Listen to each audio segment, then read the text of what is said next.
Jack Carter and I had been childhood sweethearts and were married for 5 years. On our anniversary, I hugged him from behind and reminded him of his promise to visit Physic City and see the ocean. Jack agreed, though before boarding the plane, he hesitated. "Can we not go?" he asked softly. I brushed it off, but his unease lingered. At SE View City, he claimed air sickness and stayed at the hotel. When I checked on him, he was pacing, anxious, and unable to reach someone on the phone. "Just work issues," he said, smiling faintly. Later, I coaxed him into trying the city's famous barbecue. While I ate eagerly, Jack kept checking his phone until I stashed it away, making him chuckle reluctantly. The restaurant TV broadcasted tragic news. Actress Lyla Taylor had passed away from an overdose. Her note read, "If only I could be your wife in the next life." Jack's chopstick fell with a clatter. His face paled, and his trembling hands betrayed a rare vulnerability. He muttered about dizziness, but seemed shaken. For the rest of the trip, he masked his unease, joining me for a boat ride in lavender fields. Lost in happiness, I missed the despair in his eyes. One night, I woke to the sound of running water. Opening the bathroom door, I froze. Jack lay in the tub, blood staining the water. I pulled him out, sobbing, as he whispered, "Lyla, I love you." Those words haunted me as paramedics took him away. Outside the operating room, I sat numb with dread. When the doctor finally emerged, he met my eyes and said, "I'm sorry. We did everything we could." My legs gave out, and I collapsed, overwhelmed by grief and disbelief. Before following the ambulance, I noticed a letter fluttering near Jack. On the translucent paper, his bold handwriting read, "I'm coming to find you." Back in high school, Lyla Taylor was Jack's first love. She had never appeared in our lives, yet here she was, haunting our present. At the hospital, I unlocked Jack's phone for the first time. His calls to the HR manager were actually to an out-of-town number saved as Little Darling. 10 minutes before our flight, Little Darling had texted, "I'm so tired. I wish you and your wife a lifetime of happiness. Let's meet again in the next life." Jack's desperate reply followed.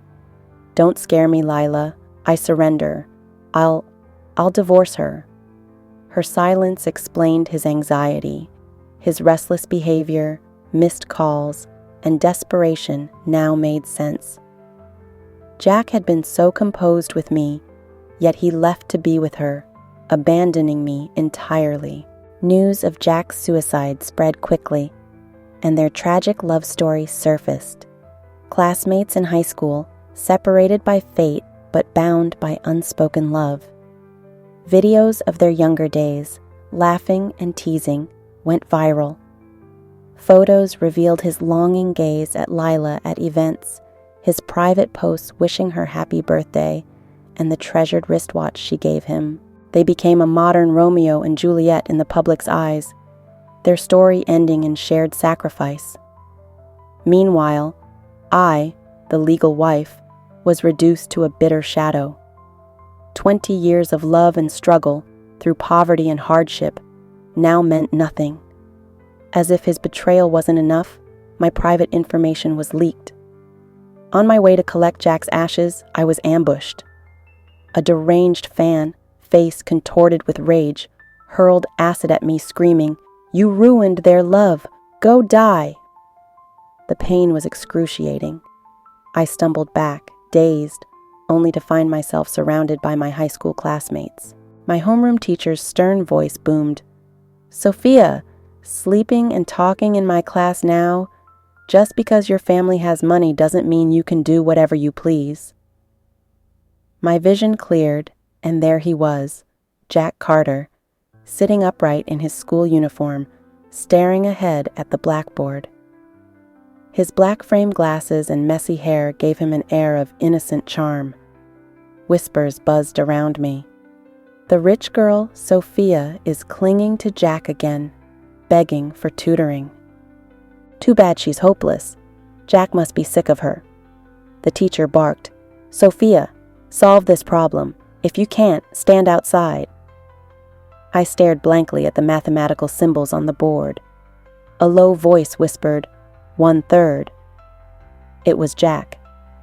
But instead of using his answer, I replied, "I don't know, teacher," and left the classroom, catching Jack's bewildered expression as I went. In my past life, I had relied on Jack. Lazy and playful, I leaned on his brilliance, even using tutoring fees as an excuse to help him during his family's downfall. My blatant favoritism made me a laughingstock. Years later, after enduring rejection and building a business with Jack, I grew from a pampered rich girl to someone who could face setbacks without giving up. But seeing young Jack now, his determination untainted, stirred resentment within me. This time, I vowed not to repeat my mistakes. After class, I stood outside for an entire period, my legs aching. Then Jack approached, holding a workbook. His voice was soft but tired. "I've explained this several times. This time, I wrote out all the steps for you." He handed me the open workbook, his neat handwriting marked in red. Yet as I looked at it, I couldn't help but remember a bitterly cold night when he scribbled 5 impassioned words. "I'm coming to find you." 2 years before, Jack's family had gone bankrupt overnight.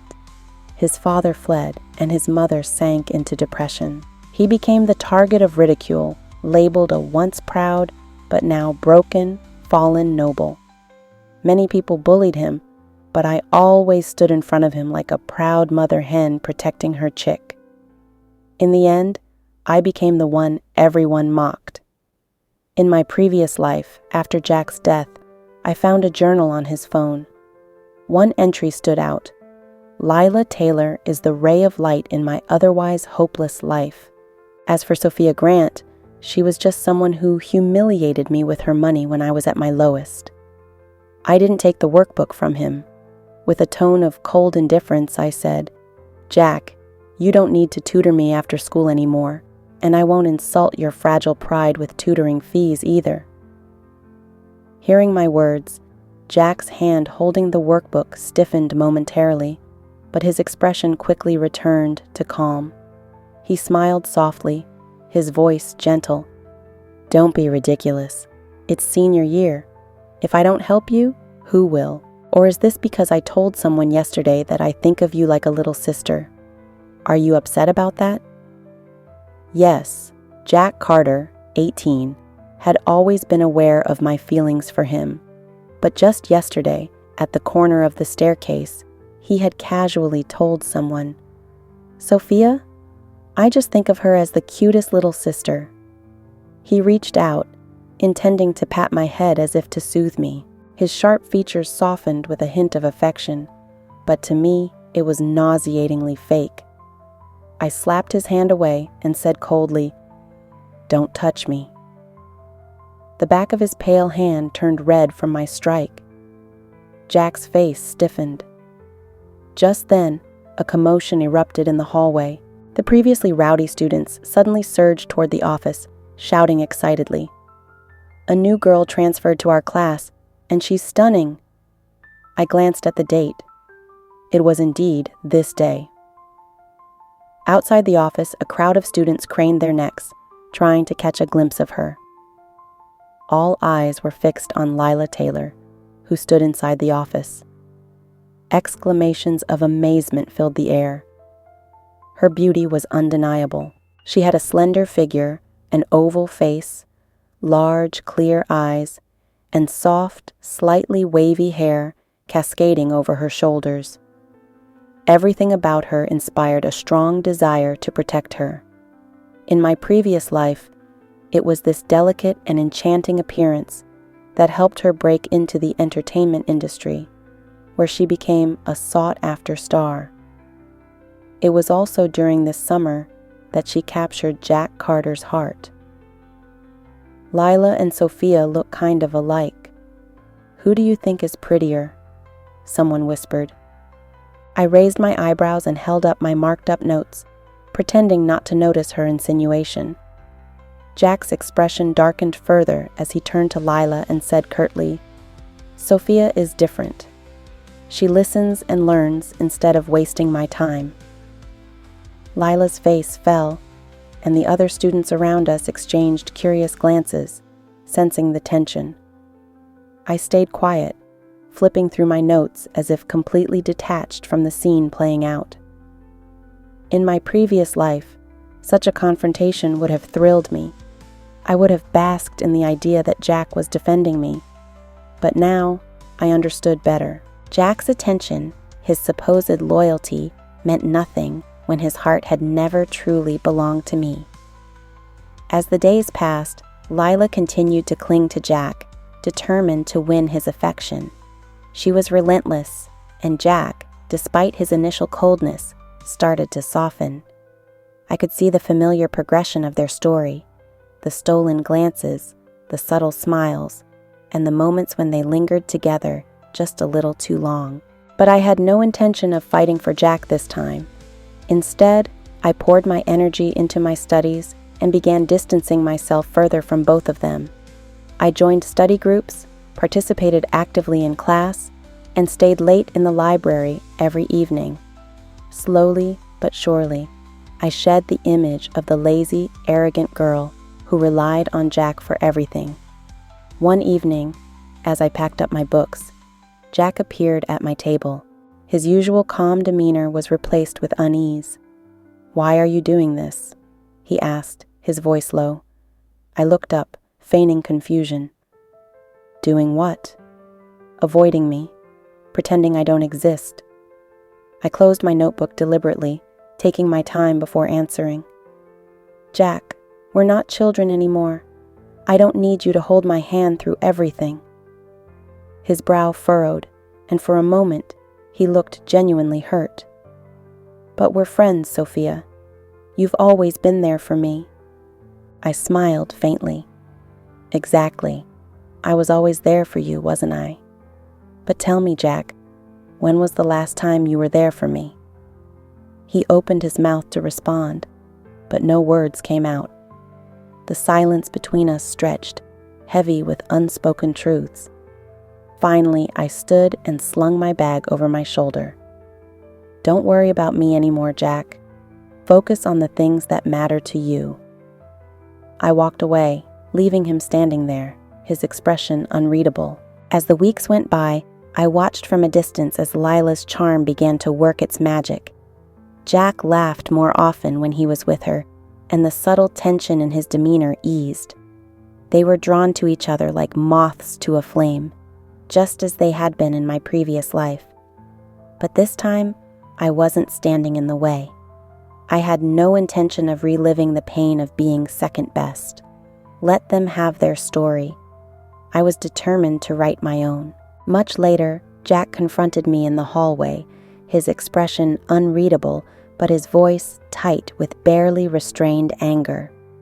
"Sophia, what's the meaning of this?" he demanded, holding up his phone with the collage glaring back at me. I glanced at it, feigning indifference, and shrugged. "It's exactly what it looks like, a reminder of how history repeats itself." His brows furrowed, frustration bleeding into his voice. "This isn't fair. Lyla and I are perfect for each other," I interrupted, my voice calm yet cutting. "I'm just pointing out how well she's playing her part. You should be flattered." Jack stared at me, his jaw tightening. For a moment I thought he might say something that mattered, something real, but he simply exhaled sharply, turned, and walked away without another word. Lyla's antics didn't stop there. She began wearing clothes similar to what I used to wear, styling her hair the way I once did. Even the way she laughed at Jack's jokes felt eerily familiar. She was recreating the past piece by piece, and Jack, whether knowingly or not, was letting her. But this time, I didn't care. I wasn't the same Sophia who had clung to Jack in my previous life, desperate for scraps of affection. Instead, I focused on myself. I poured my energy into preparing for university, building connections, and pursuing opportunities I had once overlooked. Slowly but surely, I became a version of myself that didn't revolve around Jack Carter. One afternoon, as I worked on a project in the library, Jack appeared again. He stood across from me, his hands shoved into his pockets, his expression conflicted. "Sophia," he began, his voice hesitant. "Can we talk?" I didn't look up. "I'm busy." He sighed, pulling out a chair and sitting across from me anyway. "You're shutting me out completely. Why? What did I do to deserve this?" I finally met his gaze, my eyes steady and unyielding. "Jack, we've both changed. I'm not the same person I was, and neither are you. You have Lyla now. Focus on her and leave me alone." His lips parted as if to protest, but I cut him off. "This is better for both of us. Trust me." Jack's shoulders slumped slightly, the fight draining from him. For a moment, he looked like the boy I had once known, lost, vulnerable, and desperately searching for something he couldn't name. But I didn't soften. I wouldn't let myself. After a long silence, Jack stood and walked away. I watched him go, a strange mix of relief and sadness settling over me. This time, I wasn't looking back. "Sophia," Lyla Taylor whispered sharply as she moved closer, her tone mocking. "I saw Jack come to talk to you after school that day." Her words hung in the air, full of pointed insinuation. I could feel the weight of her gaze, her attempt to provoke me, but I didn't respond. I had long since stopped caring about Lyla's petty games. Instead, I focused on the green expanse of the mountain before us, the sound of laughter and the occasional chatter of classmates filling the air as they scattered to explore or relax. Despite the serenity of the setting, the pressure inside me only grew. "Why are you here?" I finally said, my voice cold but calm, as I turned to face her. "You don't belong here. This is a picnic, not a stage for your drama." Lyla's lips curled into a smug smile. "Oh, I know. I was just wondering, how long will you pretend that you don't care? You chased after Jack for so long, and now you're just going to walk away like nothing ever mattered? It's pathetic." Her words stung, but I refused to let her see it. I had learned long ago that silence was the most powerful weapon in dealing with people like Lyla. "Why don't you go enjoy your day with Jack then?" I said, my voice still composed, though my mind was a storm of conflicting emotions. "You've already got him." Her expression faltered for a moment, and I knew that I had struck a nerve. For a brief second, she seemed unsure of herself. Then, she quickly regained her composure and leaned in closer, her voice dropping to a low, almost threatening tone. "You think you're done with him?" she whispered. "You think you're free? You'll always be the girl who couldn't let go, the one who chased after him like a fool. And one day when you're alone, you'll realize it was never really him you wanted. It was the feeling of winning." I didn't flinch. Instead, I took a deep breath and stepped away from her, looking around at the peaceful surroundings, trying to drown out her venomous words. The mountainside, with its rolling hills and fresh air, felt like a stark contrast to the mess of emotions inside me.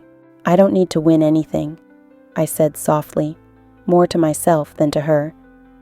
"I'm already moving on." I walked away, leaving Lyla standing there, her eyes burning with frustration. The mountain seemed to be mocking me with its quiet beauty, but for the first time in a long while, I felt like I might just be able to escape the weight of the past. Even if you like Jack Carter, so what? He's mine now. I didn't bother to react, not even sparing her a glance. "Do you know why I transferred to Northwick High in our senior year?" she continued, trying to draw my attention. Because I saw you and Jack shopping for textbooks at a bookstore once. His eyes were always on you, smiling the entire time. I thought it was interesting. It annoyed me. She smirked, her expression full of satisfaction, as if she had won some unspoken game. You're rich. You're beautiful. Surely you can't have it all. Life can't let you have a perfect love, can it? Her voice dripped with scorn, and her eyes gleamed with malice. I had always known Lyla's family background was modest, but I hadn't realized the extent of her jealousy. That jealousy had twisted her, turning her into someone who found joy in others' pain. I finally asked the question that had been gnawing at me. Do you actually like Jack Carter? Lyla Taylor smiled, her eyes brimming with smugness. Of course not. It's just for fun. He has nothing left. Only your feelings for him haven't changed. Haven't you noticed? Everything I do is modeled after you. And look, he fell for it. He's just that dumb, not realizing he likes you. And you're just as stupid. She was right. I had been too foolish. I gave my heart to the world, only to be left broken and scarred. But what Lyla didn't know was that I had recorded her words with my phone in my pocket. Without hesitation, I sent the recording to Jack Carter. I was curious about how he'd react. Youthful pride often outweighs love, and soon after, Jack and Lyla had a falling out. Rumor had it that Jack pinned Lyla against the wall, his hand around her throat, his eyes bloodshot as he yelled at her.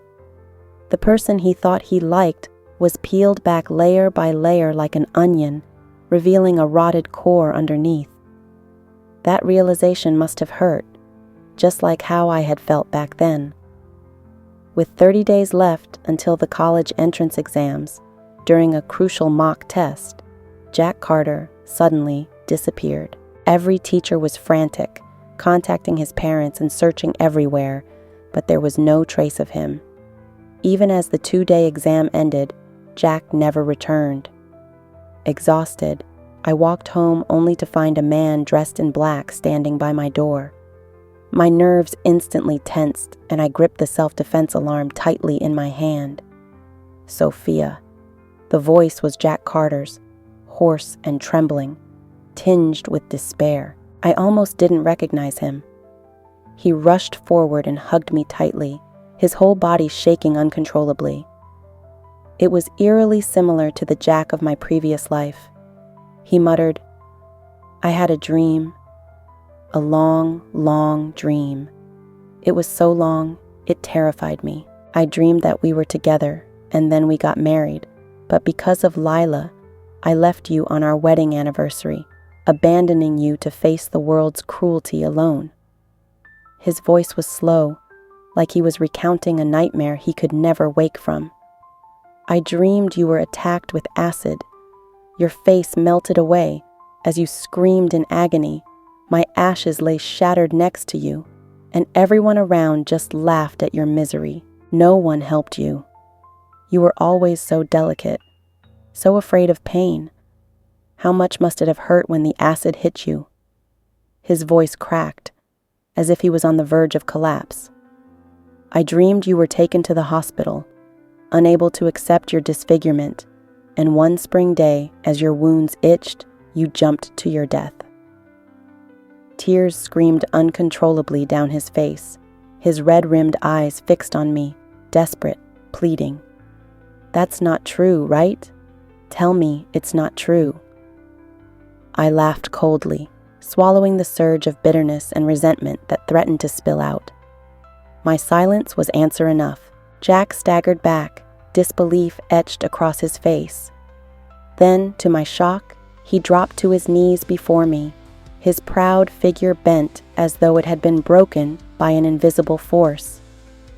Burying his face in his hands, he began to sob, tears trickling through his fingers as his shoulders shook.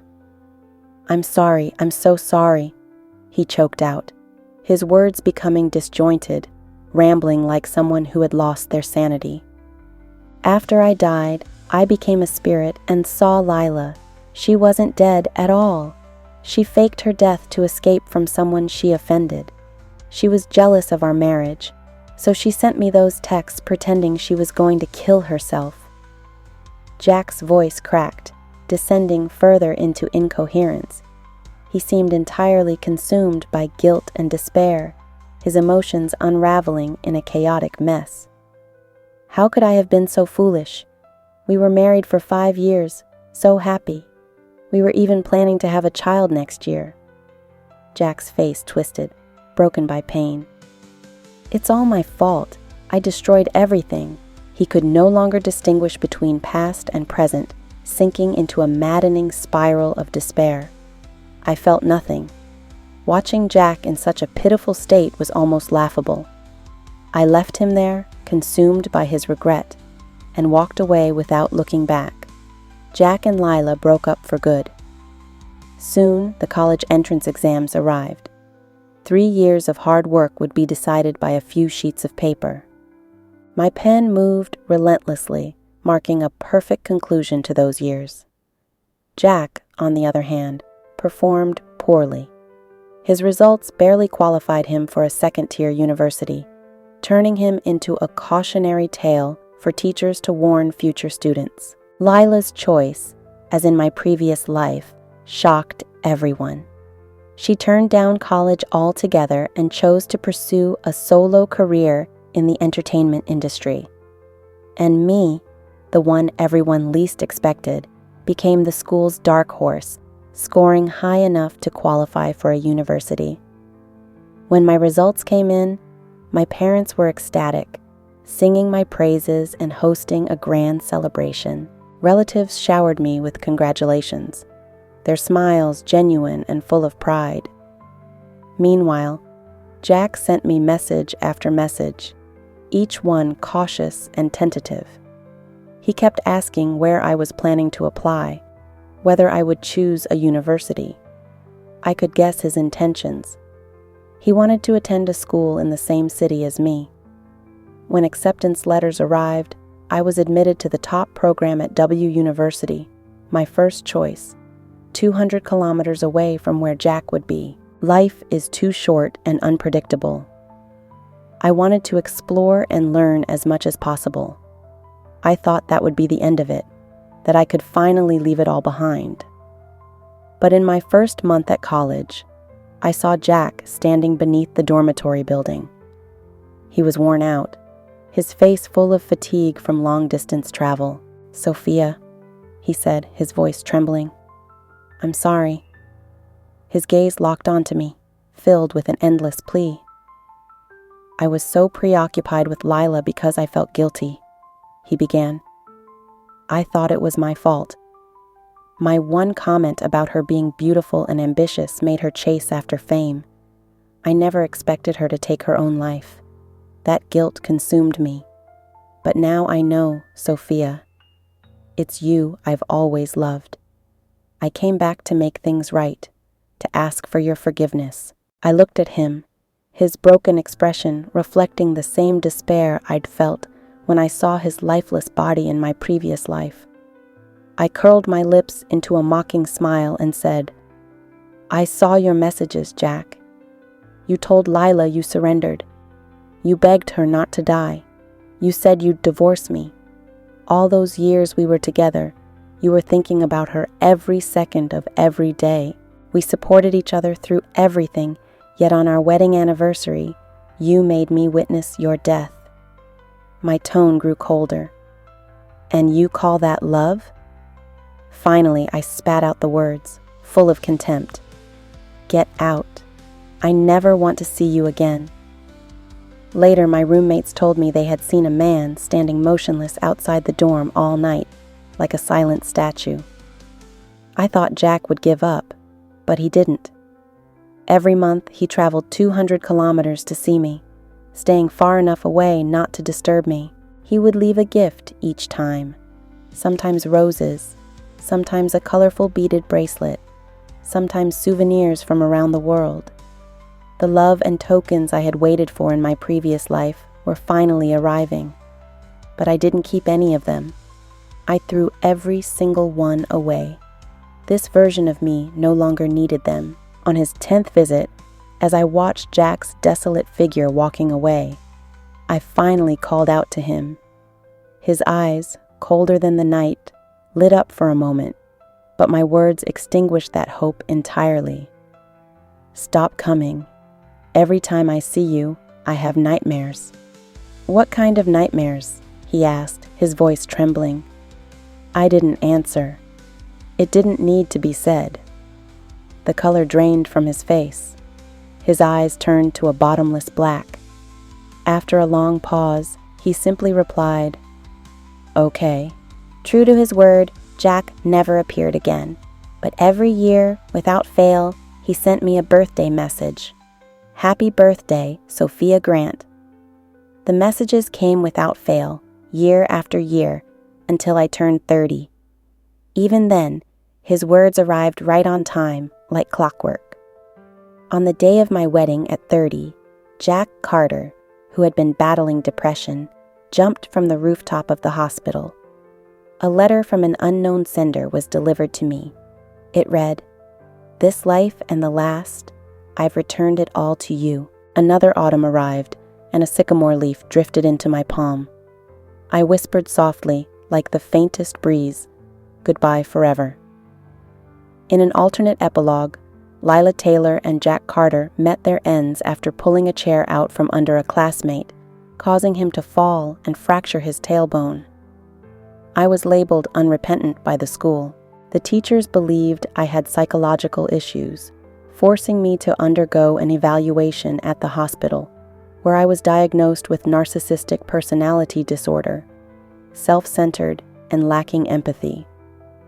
As I spat out my chewing gum, the image of the obedient, well-mannered girl I had carefully maintained at school shattered. Smiling wickedly, I taunted the doctors and teachers, my defiance sparking endless gossip. I couldn't stay in my original school any longer, so I transferred to Northwood High. Why Northwood? Because I had my sights set on Sophia Grant and Jack Carter. The first time I saw them at the bookstore, it was obvious they were worlds apart. Sophia, with her golden spoon upbringing, gazed at Jack with open affection, her eyes shining with the budding love of a young girl. Jack, in turn, only had eyes for her, oblivious to the world around him. They were like conjoined twins, inseparable. Watching Sophia's radiant happiness sparked something in me, a mix of curiosity and disdain. Like so many others, I decided I couldn't let her life remain so perfect. But Sophia had changed. She was no longer the fragile, lovelorn girl who used to wear her heart on her sleeve. She had cut her hair short, removed every trace of anything connected to Jack, and no longer dozed off in class. Instead, she poured every ounce of energy into studying, ignoring Jack entirely. Jack grew restless, perpetually irritable. Without Sophia's help, he was forced to take on extra tutoring jobs to make ends meet, though the pay was far less than what Sophia used to give him. Once, he complained to me, "Why can't she be more understanding?" He sighed and patted my hair the same way he used to treat Sophia. "If only she were half as good as you." Tilting my head, I leaned into his hand like a compliant little kitten, but Sophia's cold gaze lingered, completely different from her once naive and willful demeanor. I went out of my way to provoke her, but she remained unmoved, responding calmly, "If you want him, take him." Sophia later forwarded our conversation to Jack. When he confronted me, his hands around my throat, he was filled with rage and disbelief. "You never cared about me, did you? Why did you lie to me?" My face flushed, and I struggled to breathe, but I still taunted him. "I'm not Sophia Grant. Why would I care about a bankrupt rich kid like you?" In that moment, I saw my carefully crafted facade crumble in Jack's eyes. His image of me collapsed into ruins, leaving my true self exposed. He stared at me for what felt like an eternity, as if seeing me for the first time. Finally, he turned and left, muttering Sophia's name like a mantra. After the college entrance exams, I abandoned my education and entered the entertainment industry with malicious glee. I secretly kept tabs on Jack. He was a shell of his former self, utterly broken. He would clutch Sophia's photo, alternately laughing and crying, or pass out drunk on the street with a bottle in hand. Later, I saw him at the hospital. As a nurse passed by, she shook her head and whispered, "That young man, this is the 3rd time this year he's been admitted for alcohol poisoning. He doesn't seem to want to live anymore." Wearing high heels and pretending to be his relative, I entered his hospital room, standing over him. I looked down at his skeletal figure. He was barely recognizable, his mind clouded by delirium. Mistaking me for Sophia, he reached out a trembling hand. "Sophia," he murmured, with a hint of longing in his voice. I smirked, leaned down, and whispered to Jack Carter, "Someone who loved you as passionately as Sophia Grant doesn't love you anymore. She'll never come to see you again." His eyes widened in shock, and the light in them instantly extinguished, replaced by a dull, clouded emptiness. I raised an eyebrow. Inside, I knew he was finished in this life. Straightening my coat, I turned and left. My career hit rock bottom. No matter how hard I tried, I couldn't secure the opportunities one was promised. Anxiety consumed me as I bit at my lips, restless and frustrated to the extreme. Every resource I painstakingly fought for was always snatched away at the last moment. No matter how much I racked my brain, I couldn't figure out who I had offended to deserve this. The entertainment industry moves at lightning speed, and no matter how much effort I put in, I could only land minor roles with 2 or 3 lines. This wasn't how things were supposed to be. After struggling for several years, an opportunity finally came. A role in a major IP adaptation. Like a luxurious cake dropping from the sky, during the shoot, everyone treated me with exaggerated respect. Flattered by their compliments, I began to feel smug and untouchable. When filming wrapped, my agent came to me looking secretive. "The boss wants to see you," she said. I understood immediately. It was the usual unspoken deal. Dressing alluringly, I nonchalantly got into a business car, but to my shock, the person waiting inside was Jack Carter. He sat quietly, his bony fingers clasped together, wearing a suit that looked loose on his thin frame. His dark, bottomless eyes stared at me, and he curled his lips into a cold smile. "It's been a while," Jack said. My ex had gone mad. He had me dragged to a secluded villa and chained to the wall with heavy iron restraints around my wrists and ankles. No matter how much I struggled, I couldn't break free. "You know this is illegal," I shouted, my voice trembling with fear as I backed away from him, trying to retreat further into the corner of the room. Jack sat leisurely in a crimson velvet chair, watching me with a detached air. He seemed frail, his body visibly weak as he laughed. Blood spilled from his lips, but he merely wiped it away with a handkerchief, unconcerned. He smiled at me, his expression soft but chilling. "Lyla, if not for you, I would have died long ago.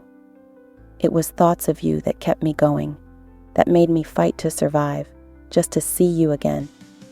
My confusion evaporated in an instant, replaced by rage.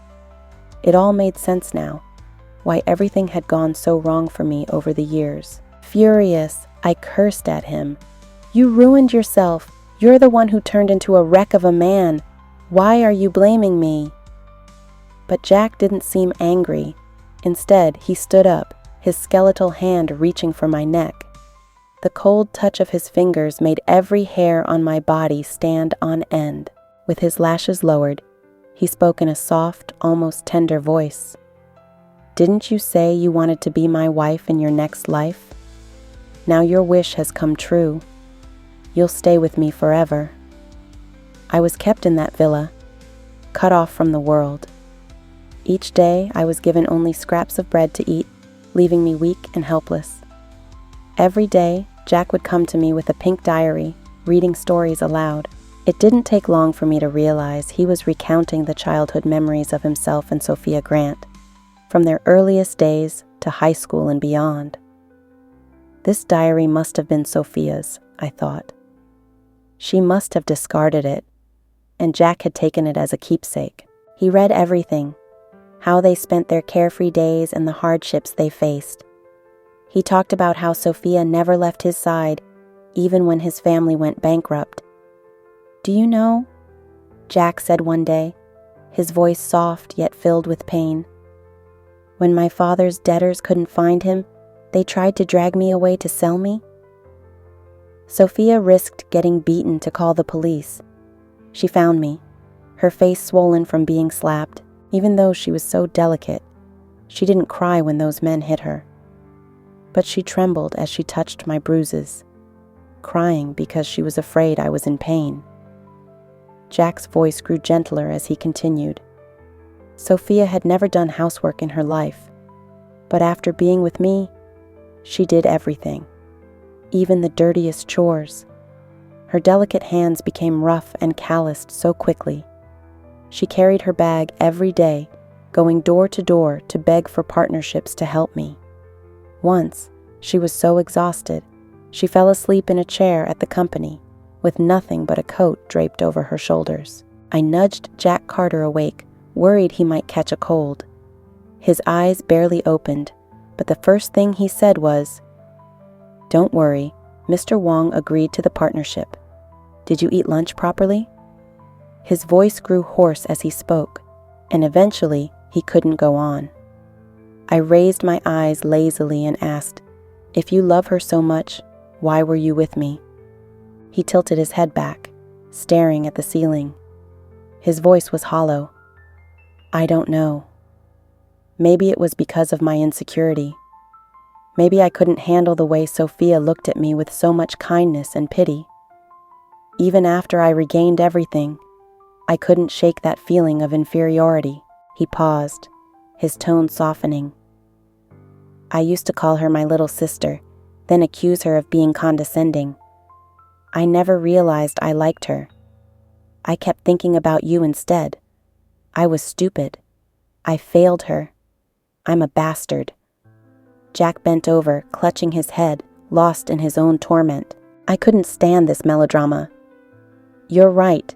You are a bastard. So why don't you just go die?" Jack looked up at me, his eyes bloodshot and wild. "Oh, I'll die," he said with an unsettling calmness. "But you're coming with me."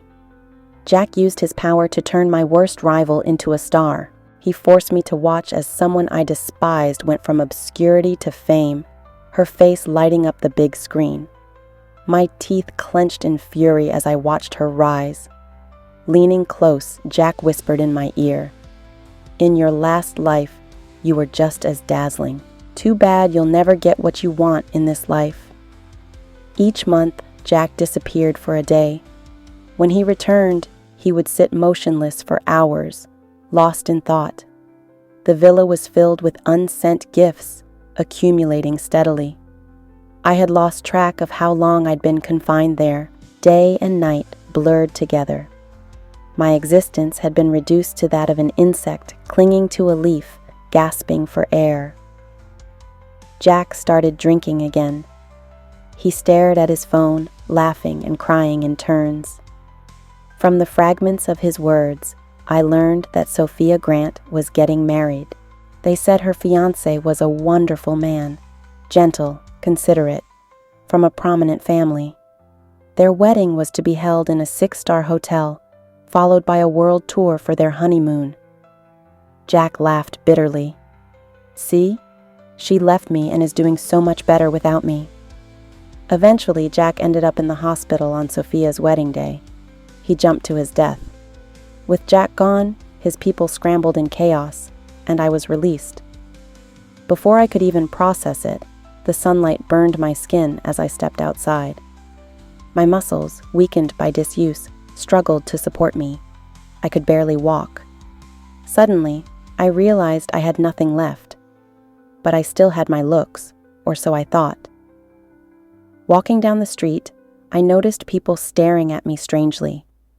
A young boy tugged at his mother's hand and pointed at me, saying, "Mommy, that lady is so ugly, ugly me." I stumbled toward a glass building. The reflection staring back at me was horrifying. My hair was a tangled mess, my skin waxy and sallow. I was gone. My body had been reduced to skin and bones from long-term malnutrition and lack of care. Dark spots marred my complexion, and fine lines etched deep into the corners of my eyes. For a moment, I couldn't believe it. I was no longer the vibrant, ambitious young woman I had once been. I had spent so long yearning to escape, praying for Jack's death. But now he was gone, and so was everything else. Jack's words echoed in my mind, his voice low and sinister like a devil's whisper. "You've been missing for so long, to society, you're already dead. No one remembers you." I looked up and saw an advertisement of my rival played on a mall's giant screen. Her bold red lips, radiant confidence, and poised demeanor were the picture of success, the person I had been in my past life. Memories of my former glory flooded back. In my previous life, I had been a true winner, basking in applause under the spotlight. Now, I was nothing. I should have been someone admired by all, living a life of comfort and ease. Even if I offended powerful people, my later years should have been filled with glory and endless luxury. But now, with all hope extinguished, I summoned the last of my strength and stepped into the rushing traffic on Sycamore Avenue. An accident occurred at 11:50 a.m. A woman in white stepped into traffic and collided with a black sedan, dying instantly. The details of the incident are pending further investigation by authorities. If you like this story, hit the like button and subscribe for more stories like these only at StoryTimes.